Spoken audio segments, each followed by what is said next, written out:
Okay, yeah. Well, first of all, I'd want to say to my friend, unless we want to be politically correct, but there are certain politicians, when they speak to you about the North, whatever their notion of the North is, cannot be divorced from religion.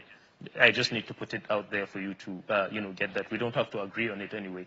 But in all fairness, on a scale of 1 to 10, if I were to rate this government, frankly, I would put it at maybe 2.5.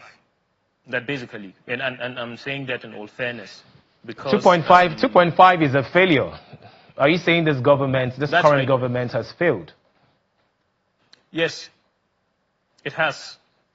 My friend, people who earn, even somebody earning 500,000 naira in Nigeria today is a poor man. I mean, you look at a country where there are deliberate policies by a government that make it extremely difficult for people to eat, extremely difficult for small-scale businesses to thrive, extremely difficult for farmers to do what they want to do, extremely difficult for people to just survive. And yet we keep talking about achieving. The whole thought was that a government had the primary responsibility of making life better for its citizens.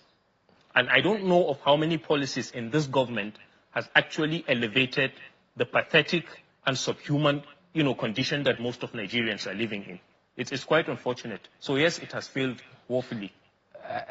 The government would always say that the reason why we are where we are now is as a result of the fuel subsidy removal, and it's going to take some time before things adjust. Now, do you think that the funds being recovered from the subsidy is being put into proper use, and how has that really trickled down to the common man? Because they would argue that if not that the fuel subsidy was removed, then Nigeria would have gotten way worse than it already is.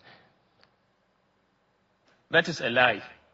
And then to directly answer you, it will never trickle down to the masses. Whatever it is that is being recovered from the subsidy that has been removed basically serves the purpose of luxury for the kinds of politicians that we have. Okay? So, I mean, you and I could get into the Senate. We could drive, SUVs of 200 and something million. And then if anybody from the masses gets to enjoy it, possibly it will be the mistresses and the tiny PAs who basically act as pimps here and there. But to be very honest with you, yes, the removal of subsidy, and the truth of the matter is that when you set a policy, especially that which bites the masses, if it fails to yield any positive result over a period of 8 to 12 months, then it's a failure. All right.